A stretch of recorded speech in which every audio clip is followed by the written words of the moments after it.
కథ ఎట్లుంటుందంటే ఇప్పుడు హరీష్ రావు పోయి అసెంబ్లీలో మాట్లాడుతున్నాడు, అసెంబ్లీలో పోయి మాట్లాడుతున్నాడు. ఏమని అంటే కాంట్రాక్ట్ లెక్చరర్ నా దగ్గరికి వచ్చిండ్రు, వాళ్ళకి జీతం ఇస్తలేదని చెప్పేసి అడుగుతున్నారు ఇట్లా అని చెప్పేసి అన్నాడు.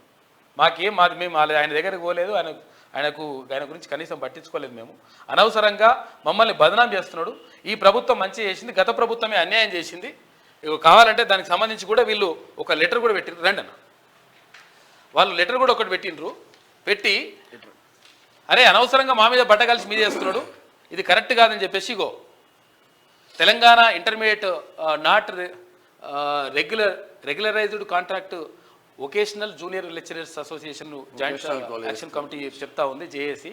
వీళ్ళు ఏం చెప్తున్నారంటే మాజీ మంత్రి హరీష్ రావు వ్యాఖ్యలను ఖండిస్తున్నామని చెప్పేసి కాంట్రాక్ట్ లెక్చరర్ చెప్తున్నారు. చెప్పండి ఏం జరుగుతుంది? ఆయన ఏమన్నాడు, మీరేమంటున్నారు? Good morning. మేము 411 కాంట్రాక్ట్ వొకేషనల్ విభాగంలో రెగ్యులైజ్ కాకుండా ఉన్నాం. కింది స్థాయి అధికారులు చేసినటువంటి తప్పులకు మేము బలి అవుతున్నాం. 18 సంవత్సరాల క్రితం 2006లో అపాయింట్మెంట్ అయినటువంటి వాళ్ళం మేము.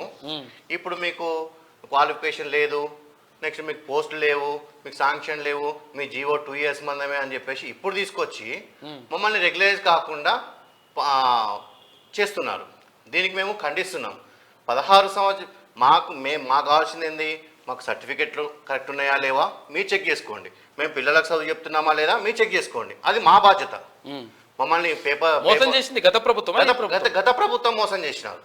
గత ప్రభుత్వం మోసం చేసి మరి ఇప్పుడు మాకు అదే మోసాన్ని ఇప్పుడు మాకు సానుభూతి చూపిస్తున్నారు, మా మీద ఇప్పుడు సానుభూతి చూపిస్తున్నారు.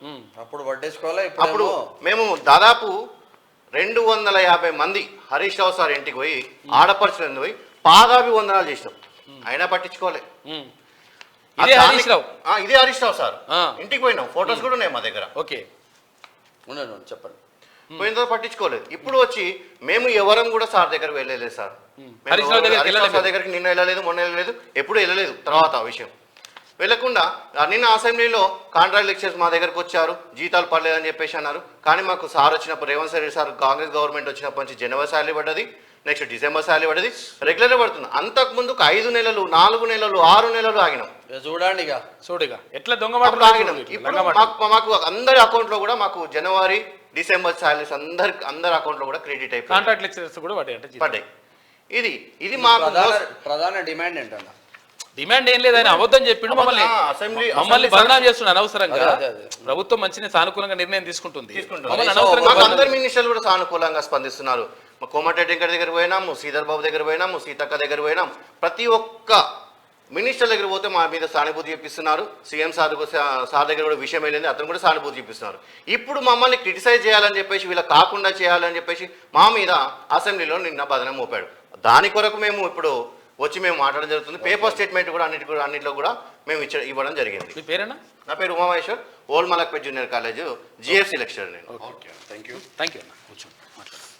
ఇగో ఇది సుశీల, ఇప్పుడు హరీష్ రావు దగ్గరకు పోయి కాళ్ళ మీద పడ్డా కానీ కనీసం పట్టించుకోలేదంటే ఇప్పుడు వచ్చి ఏమంటున్నాడు, వీళ్ళు పోలేదు అసలు యాక్చువల్గా ఆయన దగ్గరికి. ఇప్పుడు మళ్ళీ ఇప్పుడు ఈ ప్రభుత్వం వచ్చిన తర్వాత వెళ్ళలేదు.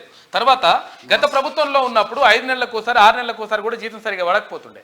అట్లా బాధలు ఎదుర్కొన్నాం మేము. ఇప్పుడు డిసెంబర్ నెల తర్వాత జనవరి నెలకు మాకు జీతం కూడా పడ్డది. నాయన అనవసరంగా నువ్వు మమ్మల్ని బదనాం చేయకు, ప్రభుత్వం మంచి మా మీద సానుకూలంగా ఉందని చెప్పేసి ఆయన బాధపడుకుంటా ఇప్పుడు అక్కడి నుంచి వచ్చిండు పాపం మలక్పేట.